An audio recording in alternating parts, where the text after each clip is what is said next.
जम्मू कश्मीर के अनंतनाग में सेना और आतंकियों के बीच मुठभेड़, 3 आतंकियों को घेरा, एनकाउंटर जारी।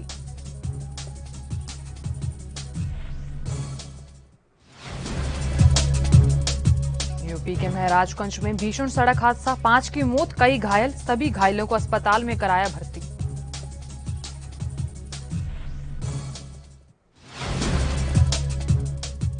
आज लखनऊ दौरे पर रहेंगे रक्षा मंत्री राजनाथ सिंह, कोविड अस्पतालों का करेंगे निरीक्षण।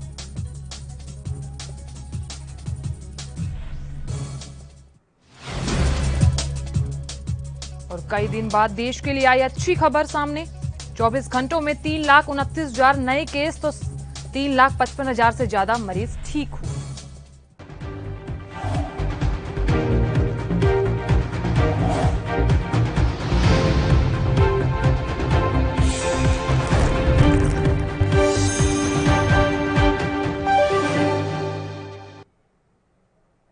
नमस्कार, एनबी न्यूज देख रहे हैं। यहां पर मैं हूं आपके साथ साधना बत्रा। बुलेटिन गाज बड़ी खबर के साथ करेंगे और इस वक्त की बड़ी खबर जम्मू कश्मीर से सामने आ रही है।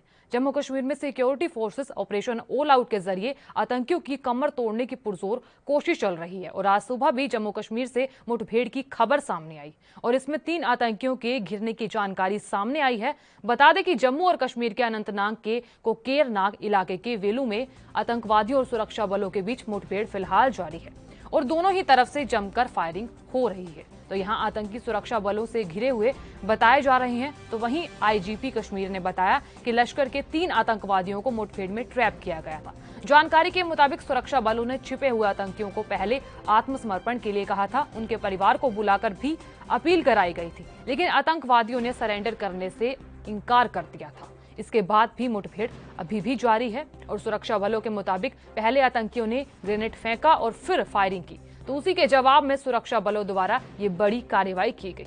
तो यहां आतंकवादियों में से एक के विदेशी होने की आशंका भी जताई जा रही है और फिलहाल मुठभेड़ अभी भी जारी है।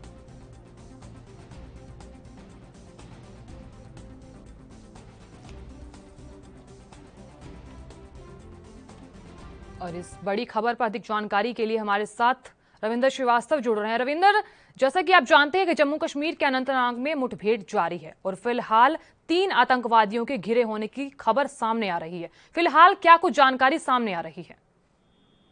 जी देखिए, अभी भी एनकाउंटर जो है वो जारी है। लगातार फायरिंग दोनों ओर से काफी तेज जो है फायरिंग हो रही है। आज सुबह ही सुरक्षा बलों को जानकारी मिली थी कि अनंतनाग के कोकरनाग के वेलू गांव में कुछ आतंकी छुपे हुए हैं। जब कॉर्डन किया गया सुरक्षा बलों की तरफ से, इसमें तीनों अंग जो है वो काम कर रहे हैं। सेना है, जम्मू कश्मीर पुलिस है और साथ में सीआरपीएफ जो है, वो तीनों लगातार इस एनकाउंटर में जो है उसके एनकाउंटर कर रहे हैं। जब सुबह जानकारी मिली, उसके बाद सर्च ऑपरेशन चलाया गया और आतंकियों की तरफ से पहले ग्रेनेड फेंका गया। हालांकि पहले उनको बोला गया कि आप आत्मसमर्पण कर दीजिए, परिवार वालों को बुलवाया गया ताकि आतंकी जो है समर्पण कर दें, लेकिन आतंकियों ने नहीं सुनी और उसके बाद उन्होंने ग्रेनेड फेंका। जब ग्रेनेड फेंका तो उसके बाद फायरिंग जो है वो शुरू हो गई और अभी तक जो है वो फायरिंग चल रही है। बताया जा रहा है कि ये लश्कर के आतंकी हैं और लगातार इनकी तलाश जो थी वो की जा रही है। कई घटनाओं में इन्वॉल्व हैं और इसमें ये भी जानकारी मिल रही है कि इसमें एक विदेशी आतंकी जो है भी है, जो पाकिस्तान से संबंधित है। और इससे पहले भी मैं बताऊं कि पिछले हफ्ते ही जो है 2 एनकाउंटर हुए थे, जिसमें सुरक्षा बलों को एक आतंकी कमांडर मारे जाने की जो है सफलता मिली थी। वो भी पाकिस्तान का रहने वाला था और उसकी काफी लंबे समय से तलाश जो थी वो, लेकिन आज फिर एक बड़ी कहा जाए एक बड़ी जानकारी सुरक्षा बलों के हाथ लगी है और उसके बाद से लगातार एनकाउंटर जो है वो जारी है। रविंदर, आपसे जानना चाहेंगे कि इस वक्त जमीनी हकीकत क्या कुछ बयां कर रही है, क्योंकि हाल ही में गुरुवार को भी शोपियां जिले में 3 आतंकवादियों के मारे जाने की खबर सामने आई थी। जी बिल्कुल, देखिए अगर जमीनी स्तर पर देखा जाए तो सुरक्षा बल जो है लगातार आतंकियों का सफाया कर रहे हैं। खास करके साउथ कश्मीर हो या कश्मीर का कोई भी इलाका हो, लगातार जब भी कोई इनपुट मिलता है आतंकियों का, उसी समय उनके ऊपर कार्रवाई की जाती है। हालांकि सुरक्षा बल जो है अब कोरोना से भी निपट रहे हैं। जो राज्य में कोरोना के केसेस जो बढ़ रहे हैं उसको लेकर सेना लगातार सिविल एडमिनिस्ट्रेशन का साथ दे रही है और दूसरी मोर्चे पर आतंकियों के साथ जो है वो जूझ रही है। लगातार आतंकियों का सफाया किया जा रहा है और खास करके जब से 370 हटाया गया था उसके बाद से साफ कहा गया था कि घाटी के अंदर जब आतंकवाद का सफाया कर दिया जाएगा पूरी तरह से, उसके बाद कश्मीरी पंडितों को जो 90 के दशक में आतंकवाद के चलते देश के अलग अलग हिस्सों में जाकर बस गए थे, उनके साथ वहां पर बहुत अत्याचार हुआ था और उसके बाद अब उनको वहां पर बसाया जाएगा। इसी को लेकर लगातार जो है प्रयास जारी है कि आतंकवाद को घाटी से समाप्त किया जाए और वहां पर फिर से जो अमन शांति जो है वो फिर से बहाल हो सके। और इसी दिशा में जब भी कोई एनकाउंटर होता है तो पहले परिवार को बताया जाता है कि आप जो है अपील करें कि सरेंडर हो जाए, नहीं तो जब नहीं आतंकी मानते हैं उसके बाद से फिर एनकाउंटर जो है वो किया जाता है और आतंकी जो है अपने अंजाम तक पहुंचते हैं।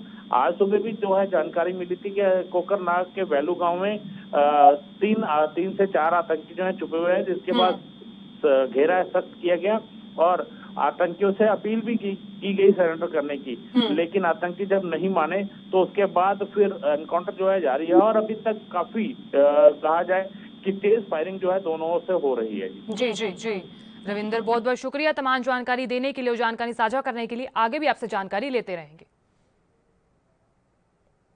और यहाँ लेंगे छोटा सा ब्रेक। बने रहिए हमारे साथ और देखते रहिए ANB न्यूज।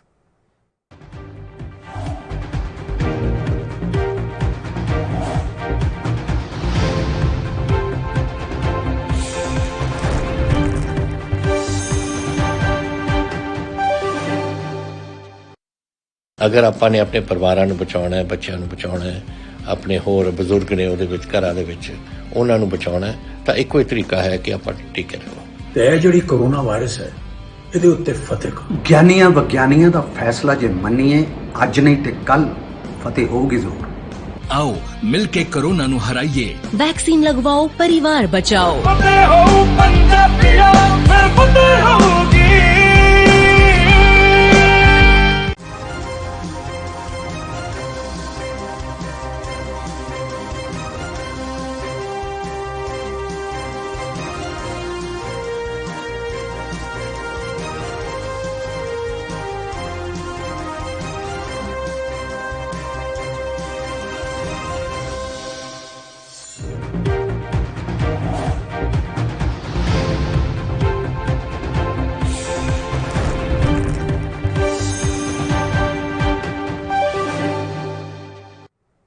ब्रेक के बाद आप सभी का स्वागत है। चलिए खबरों में आगे बढ़ेंगे। इजराइल और फिलिस्तीन की झड़प सोमवार देर रात खूनी संघर्ष में बदल गई। तो यहाँ फिलिस्तीन के संगठन हमास ने अपने कब्जे वाले इलाके गाजा पट्टी से इजराइल के यरूशलेम पर 7 रॉकेट दागे और इसमें इजराइल का सिर्फ एक सैनिक मामूली तौर पर घायल हुआ। तो बताया जा रहा है कि बाकी रॉकेट इजराइल के डिफेंस सिस्टम में बीच में ही रोक दिए गए और इसके बाद इजराइल ने जवाबी कार्रवाई की और महज 10 मिनट में गाजा पट्टी के कई इलाके तबाह कर दिए गए। तो यहाँ हमास का दावा है कि इजराइल की एयर स्ट्राइक में उसके 20 सदस्यों की मौत हो गई और जबकि 170 से ज्यादा घायल हुए हैं। बता दें कि यह मामला 2 दिन से चल रहा था और ऐसे में फिलिस्तीन के कुछ लोग जो अल अक्सा मस्जिद आए हुए थे, उन्होंने इजरायल सैनिकों पर पत्थरों से हमले किए जिसमें 300 लोग घायल बताए जा रहे हैं। तो यहाँ बता दें कि सोमवार शाम फिलिस्तीन के गुट हमास में यरूशलेम पर 7 रॉकेट दागे गए। हालांकि इजरायल के एयर डिफेंस सिस्टम ने यरूशलेम को तबाही से बचा लिया और इस हमले के बाद इजरायल के प्रधानमंत्री बेंजामिन नेतन्याहू सामने आए। उन्होंने कहा है कि इस मामले का माकूल जवाब दिया जाएगा और करीब 1 घंटे बाद इजरायल एयरफोर्स ने हमास के स्ट्रॉन्ग होल्ड गाजा पट्टी पर एयर स्ट्राइक की और इस दौरान 20 लोगों के मारे जाने की खबर फिलहाल सामने आई है।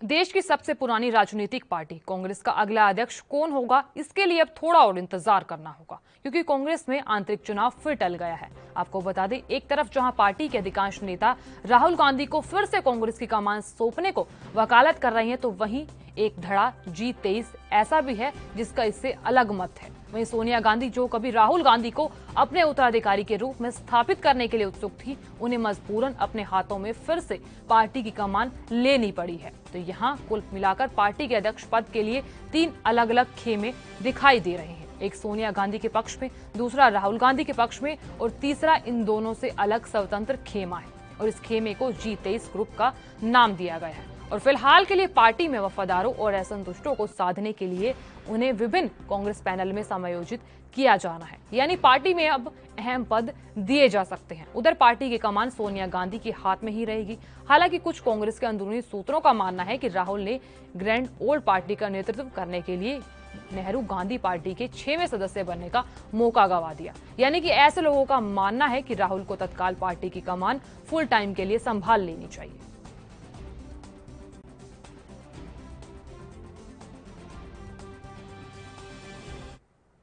दिल्ली बॉर्डर पर 3 कृषि कानूनों को लेकर किसान अपना आंदोलन कर रहे हैं और गेहूं के सीजन से फारिग होने के बाद अब किसान फिर से सिंघू बॉर्डर और दिल्ली बॉर्डर के लिए रवाना हो रहे हैं। तो यहां पंजाब के अलग अलग जिलों से किसान गाड़ियों से भरकर करनाल होते हुए दिल्ली रवाना हुए। एक तरफ महामारी बढ़ती नजर आ रही है तो दूसरी तरफ किसान दिल्ली बॉर्डर पर अपनी मांगों को लेकर डटे हुए हैं और 3 कृषि कानूनों जिसे लेकर किसानों की सरकार से कई बार कई दौर की बातचीत हुई पर समाधान कुछ भी नहीं निकला और आंदोलन उसी तरह से आगे बढ़ता जा रहा। तो यहाँ गेहूं का सीजन खत्म होने के बाद किसान अब घरों से फिर से निकल रहे हैं और बॉर्डर पर लगातार पहुंच रहे हैं।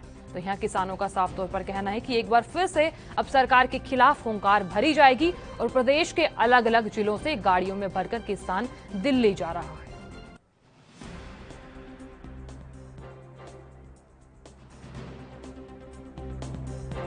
बहुत ਹੁਣ ਅੱਗੇ ਨਾਲੋਂ ਬਹੁਤ ਜ਼ਿਆਦਾ ਰਸ਼ ਆ, ਲੋਕਾਂ ਦਾ ਉਤਸ਼ਾਹ ਬਹੁਤ ਆ ਕਿਉਂਕਿ ਇਹ ਕਰੋਨਾ ਦੇ ਕਹਿ ਕੇ ਸਾਰਿਆਂ ਨੂੰ ਡਰਾਈ ਜਾਂਦੇ ਆ।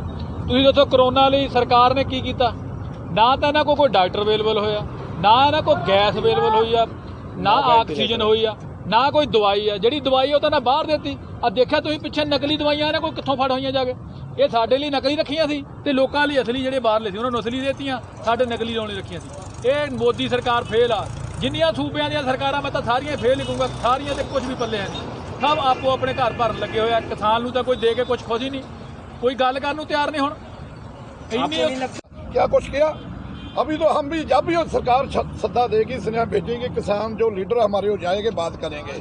जेकर नहीं मानेंगे तो असं इसका डट का विरोध है। जो इसकी 2.5-3 साल की टर रही है मोदी सरकार की, तो 2.5-3 साल भी सानू इहदा मोर्चा दिल्ली बार्डर से लाना पै जाए। उधर यूपी के मथुरा में जिलाधिकारी नवनीत सिंह चहल ने रानी मंडी स्वास्थ्य केंद्र पर 18 साल से ऊपर के लोगों का टीकाकरण कार्य का शुभारंभ किया। उन्होंने कहा कि पिछले 1 सप्ताह में कोरोना केसेज में कमी आई है। इससे स्पष्ट है कि अभियान के रूप में कार्य करने पर हम कोरोना को पराजित कर रहे हैं। तो यहाँ उन्होंने बताया कि प्रत्येक तहसील और विकास खंड में महिला और बच्चों के इलाज के लिए अलग कोविड अस्पताल बनने के लिए प्रयास लगातार जारी है और अन्य बीमारियों के इलाज के लिए अस्पताल सक्रिय किए जा रहे हैं। तो यहाँ टेली कंसल्टेशन के माध्यम से डॉक्टरों को जोड़ा गया है ताकि लोगों को टेलीफोन पर भी बीमारी के संबंध में जानकारी दी जा सके। में आज 18+ जो भी लोग हैं उन्हें प्री रजिस्ट्रेशन कराने के उपरांत आज वैक्सीनेशन की जो डोज है वो लगाई जा रही है। डिस्ट्रिक्ट में 14 ऐसे सेंटर्स हैं जहां पर इस प्रकार से डोज लगाई जा रही हैं और सभी सेंटर्स पर सारी व्यवस्थाएं सुनिश्चित की गई हैं सोशल डिस्टेंसिंग के साथ। और अपने रजिस्ट्रेशन कराए जाने के उपरांत यहाँ पर सभी 18+ लोग आकर अपनी वैक्सीनेशन लगा रहे हैं। और यहाँ जो व्यवस्थाएं हैं उसके संबंध में भी जो AEFI रूम है वहाँ पर पर्याप्त जो संसाधन है वो उपलब्ध है और साथ ही साथ जो वेटिंग एरिया है वहाँ पर बैठकर और कुछ समय जो भी वैक्सीनेशन लगा रहे हैं उनको बैठने के लिए भी निर्देश दिए जा रहे हैं। जो वैक्सीनेशन लगाने वाले हमारे हेल्थ वर्कर्स हैं वो भी पर्याप्त और सही तरीके से निर्देश या जानकारी सभी हमारे वैक्सीन जो लगाने आए हैं उन सभी को दें। तो व्यवस्थाएं पर्याप्त हैं और आज से ये मथुरा जनपद में भी 18+ की वैक्सीनेशन शुरू हो गई है।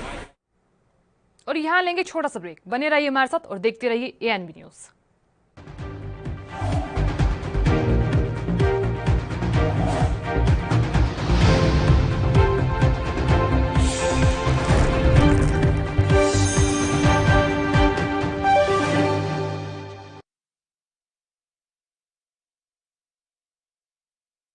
गुरु तेग बहादुर सिंह जिथे जाए बह मेरा सतगुरु सुथान सुहावा राम राजे।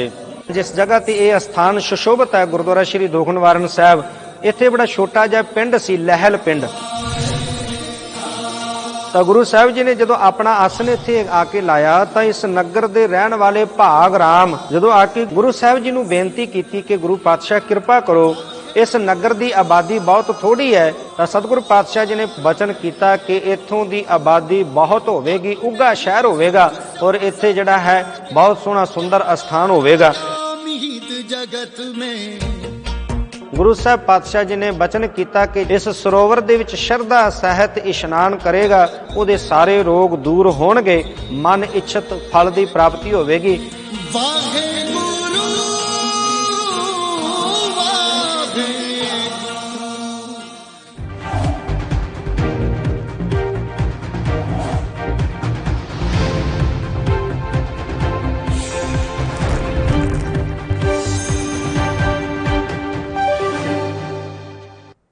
ब्रेक के बाद आप सभी का स्वागत है। चलिए खबरों में आगे बढ़ते हैं। उत्तर प्रदेश के प्रयागराज के एक वायरल वीडियो में लोग शादी समारोह में कोरोना नियमों का उल्लंघन करते हुए दिखाई दे रहे हैं। तो यहाँ इस पूरे मामले पर एसपी क्राइम आशुतोष मिश्रा का कहना है कि मामला दर्ज कर लिया गया है और जुर्माना भी लगाया जा रहा है। तो यहाँ ये वीडियो आप साफ तौर पर देख सकते हैं कि किस तरह से नियमों का उल्लंघन किया जा रहा है।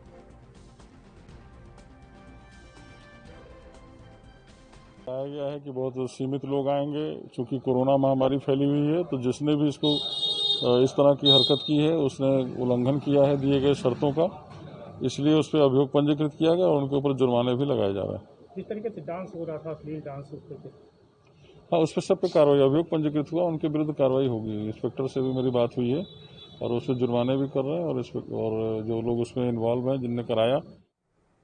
और पूरे देश में कोरोना वायरस का कहर लगातार जारी है और ऐसे में अब लोगों के रोजगार पर भी खासा असर देखने को मिल रहा है, जिसमें भारी संख्या में सेक्स वर्कर्स भी शामिल हैं। तो यहाँ बताया जा रहा है कि महाराष्ट्र सरकार ने पिछले साल सेक्स वर्कर्स के लिए राहत देते हुए 5,000 रुपए महीने देने का ऐलान किया था और साथ ही जिन सेक्स वर्कर्स के बच्चे हैं उनके स्कूल फीस के लिए भी 2,500 रुपए अलग से देने के ऐलान किया था। लेकिन अब सेक्स वर्कर्स सरकार की योजना का लाभ नहीं ले पा रही है। तो यहाँ पुणे में एक सेक्स वर्कर्स ने आरोप लगाते हुए कहा कि अभी भारी संख्या में ऐसी वर्कर्स हैं जिन्हें पैसे नहीं मिल पा रहे हैं और ऐसा ही वर्कर्स ने कहा कि बैंक में उनके साथ वसूली की जाती है और वहीं इन वर्कर्स की मदद के लिए सहेली नाम का एनजीओ सामने आया है और इन महिलाओं की आवाज सरकार तक पहुंचाने की कोशिशों में जुटा हुआ है। आपको बता दें कि सरकारी आंकड़ों के अनुसार पुणे शहर में 7,000 और 11 नागपुर में और 6,616 मुंबई में और 2,687 और मुंबई के उपनगर में 2,305 सेक्स वर्कर्स बताई जा रही हैं।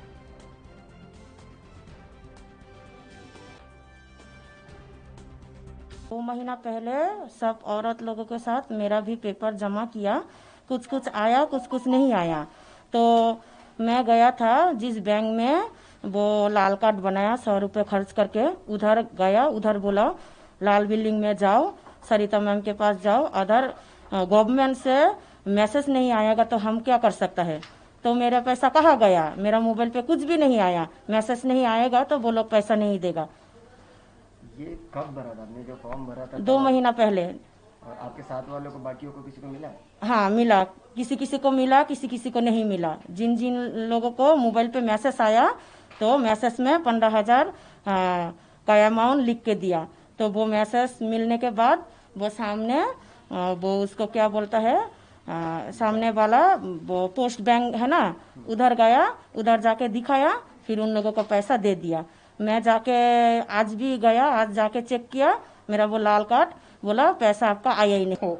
लेकिन रेड लाइट एरिया की जहां तक बात आती है, लॉकडाउन की वजह से, धंधा बंद होने की वजह से काफी सेक्स वर्कर्स गांव गई हुई है। तो ज्यादा से ज्यादा 2,500 से 3,000 के बीच ही संख्या है रेड लाइट एरिया में, उससे ज्यादा महिलाएं है ही नहीं। दूसरी एक बात ये पूरे प्रक्रिया में हुई है कि बिल्कुल ट्रांसपेरेंसी नहीं है। मतलब जिस कम्युनिटी के लिए आप काम कर रहे हो तो उनको ये पता ही नहीं है कि सेक्स वर्कर्स, कितने सेक्स वर्कर्स के फॉर्म्स भरे गए हैं, कितने को पैसा मिला है, कितनों को नहीं मिला है। ये कुछ भी ट्रांसपेरेंसी आज उनके साथ नहीं बरती गई है। तो ये बहुत बड़ी समस्या है। और जिस तरीके से वारदात सामने आ रहे, अभी हड़पसर की बात हो गई है, लक्ष्मी नगर पर्वतीय एरिया में भी ये कुछ ऐसे वारदात सामने आने शुरू है। लेकिन प्रॉब्लम यह है कि उसके बारे में किसी के पास कुछ सबूत नहीं है। हड़पसर की जो घटना हुई वहां डीसीपी साहब को कंप्लेंट नहीं की। उधर थाईलैंड निवासी युवती के लखनऊ आने और कोरोना संक्रमित होने के बाद लोहिया अस्पताल में दम तोड़ने के मामले ने अब तूल पकड़ लिया है। तो यहां पुलिस कमिश्नर ठीके ठाकुर ने पूरे मामले की जांच के लिए डीसीपी पूर्वी के नेतृत्व में टीम गठित की है। और ऐसे में डीसीपी संजीव कुमार ने क्या कुछ कहा, आइए दिखाते हैं। के साथ इसकी जांच करनी पड़ेगी, तभी वो विषय कंप्लीट आ पाएगा। हम लोगों के नॉलेज में जिस तरह के आरोप लगाए गए हैं, उस आरोप के हर परिधि पे एक विशेष डिटेल्ड जांच की आवश्यकता है, जो हम लोग कर रहे हैं। जैसे ही कुछ पुख्ता अगर हमें कुछ मिलता है तो हम लोग आपको अपडेट करेंगे। सलमान से पूछताछ हुई है, राकेश से भी पूछताछ होगी, सभी व्यक्तियों से पूछताछ होगी। सिर्फ इतना ही नहीं, अगर इसमें कोई तथ्य नहीं पाए जाते हैं तो फिर जहाँ से ये मैसेजेस शुरू हुए हैं उनके खिलाफ भी कार्रवाई होगी, क्योंकि जो भी ये मैसेजेस चालू हुए हैं तो उस मैसेज के बाद किसी तरह का कोई भी प्रूफ कई बार मांगने के बाद भी, जब से हमने पुलिस जांच भी की है, आपके माध्यम से मैं अपील भी करना चाहता हूं कि जिनने भी ये आरोप लगाया है वो अपने पास किसी प्रकार के साक्ष्य हैं उनके पास तो वो लाके हमें प्रदान करें, क्यों हमारी जांच में वो निकल के चीज़ें आ पाएँ जो आरोप पुष्टिकारक हैं या नहीं है। कल से सोशल मीडिया पे, व्हाट्सएप पे एक मैसेज वायरल हो रहा है जिसमें एक जनप्रतिनिधि पे, शहर के एक प्रतिष्ठित व्यक्ति पे गंभीर आरोप लगाए गए हैं। उस विषय की जांच कमिश्नर महोदय द्वारा मुझे सौंपी गई है।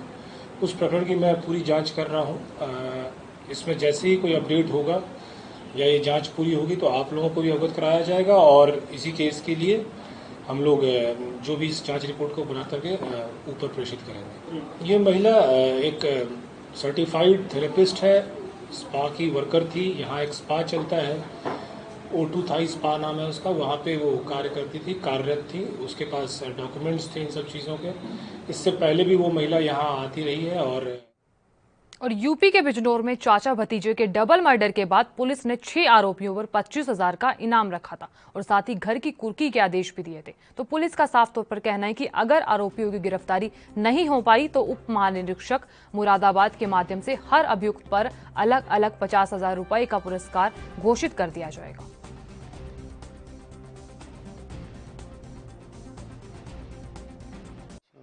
ग्राम भवकलपुर थाना कोतवाली में 2015 में हत्या के मामले में गिरफ्तार शुदा अभियुक्त धीर सिंह और अंकुर, जो जमानत पर बाहर आ गए थे, इनके विपक्षियों द्वारा कल ताबड़तोड़ फायरिंग करके इनकी हत्या कर दिया था। इन अभियुक्तों को गिरफ्तारी का प्रयास किया गया, अभी नहीं हुए हैं। इन पर 25-25 हज़ार रुपये का इनाम घोषित किया गया है।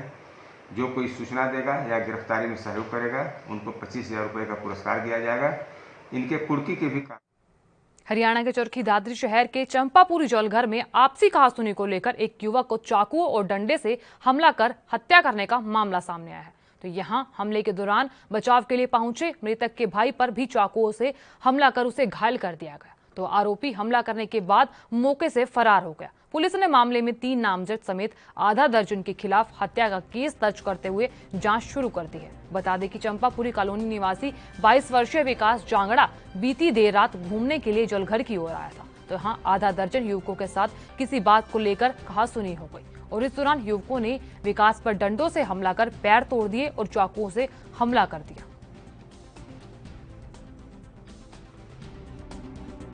क्या नाम है आपका? रवि नाम। बताओ किस तरह की बात है? भाई शाम के तकरीबन 7:30 का टाइम था। ये गली नंबर 3 में जलघर वाटर वर्क्स है, वहाँ पे 5-6 जने थे। वो मेरे भाई के साथ मारा पीटे करने लग रहे थे। फिर किसी ने मेरे को बोला भैया ऐसे तेरे भाई के मारने लग रहे हैं।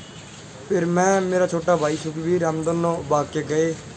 तो उन्होंने वहाँ पे 5 बंदे थे, ठीक है, जिनको तीनों को तो मैं अच्छी तरह से जानता हूँ और 2 को मैं जानता नहीं, ठीक है जी। और उसके बाद उन्होंने क्या किया, उन्होंने मेरे भाई को छोड़ दिया विकास को। तो फिर उन्होंने मेरे मारी, उन्होंने एक चक्कू मेरे यहाँ मार रखा है साइड में, ठीक है जी। फिर जब हम वो गए भाग, 5 के 5। फिर बाद में हम अपने सरकारी हॉस्पिटल में भाई को लेके आए। यहाँ से भी रेफ़र कर दिया भिवानी। वहाँ पे रास्ते में ही जवाब दे दिया डॉक्टरों ने, भाई ये एक्सपायर हो चुका है।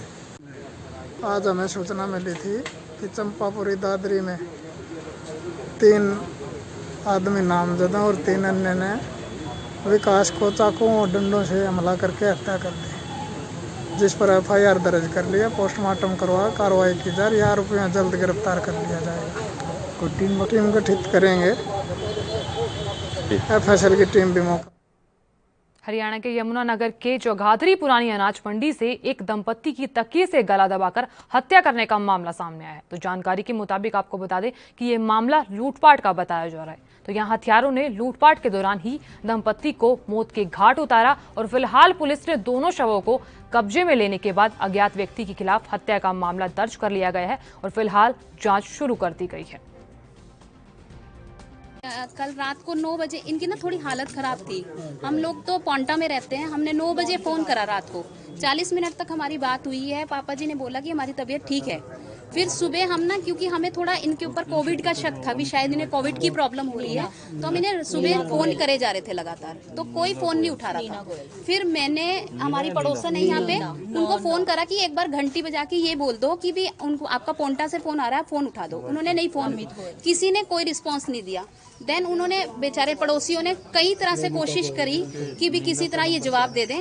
फिर कोई आया, उन्होंने हल्का सा दरवाजा खोला तो खुल गया, तो अंदर कोई नहीं गया, बट उन लोगों को शक हो गया कि अंदर कोई प्रॉब्लम चल रही है। फिर अनाज मंडी का एरिया है जगाधरी का। यहाँ पे एक रिटायर्ड बैंक कर्मचारी है मिस्टर आरपी गोयल और उनकी वाइफ स्नेहलता। वो इस फिलहाल के लिए इतना ही। आप देखते रहिए ANB न्यूज। नमस्कार।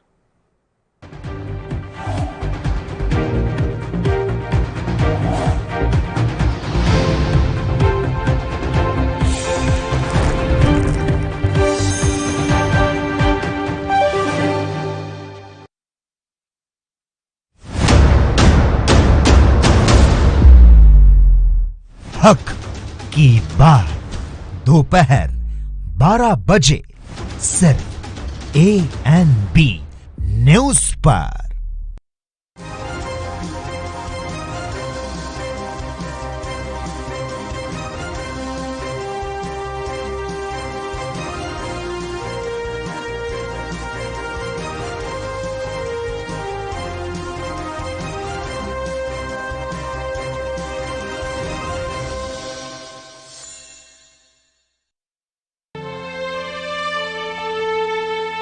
सत श्री अकाल जसवंत जी।